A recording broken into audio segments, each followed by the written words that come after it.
sostanze tossiche negli alimenti e nell'acqua in Veneto. Dalle prime analisi è emerso un pericolo confermato. Sì, le analisi che stanno facendo da parte della Regione Veneto, dell'ARPAV, su indicazione dell'Istituto Superiore di Sanità, ha evidenziato come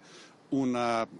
percentuale piccola, attorno al 10% degli alimenti esaminati contiene concentrazioni molto elevate di queste sostanze perfluoroalchiliche, la sigla PFAS, che sono note per essere possibilmente cancerogeni per gli uomini,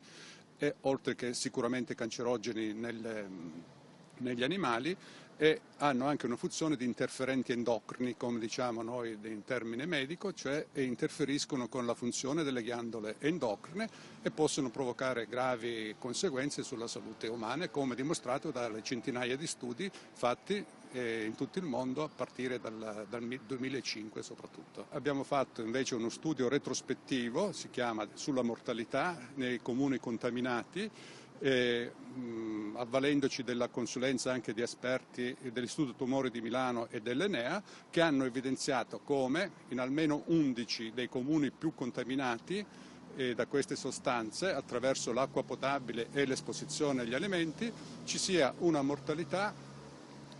superiore dagli anni 1980 al 2010 rispetto ai comuni dove invece non è stata riscontrata la presenza di queste sostanze. È un indizio che ci induce ancora più a chiedere con più forza, a richiedere che venga effettuato subito uno screening sanitario sulla popolazione colpita. I comuni più colpiti sarebbero Padova, Vicenza e Verona, comuni limitrofi un'azienda ben precisa. Sì, allora queste sostanze perfluoroalchiliche sono prodotte nel nord-est da un'unica azienda che ha sede a Trissino, in provincia di Vicenza, la Miteni, che è stata identificata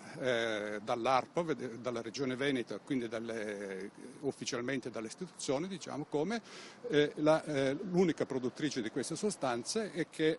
sono state immesse da oltre 50 anni, prima nel fiume, direttamente nel fiume Agno, nel torrente Poscolo, e poi nel collettore dei depuratori di 5 comuni che vanno a finire all'Onico.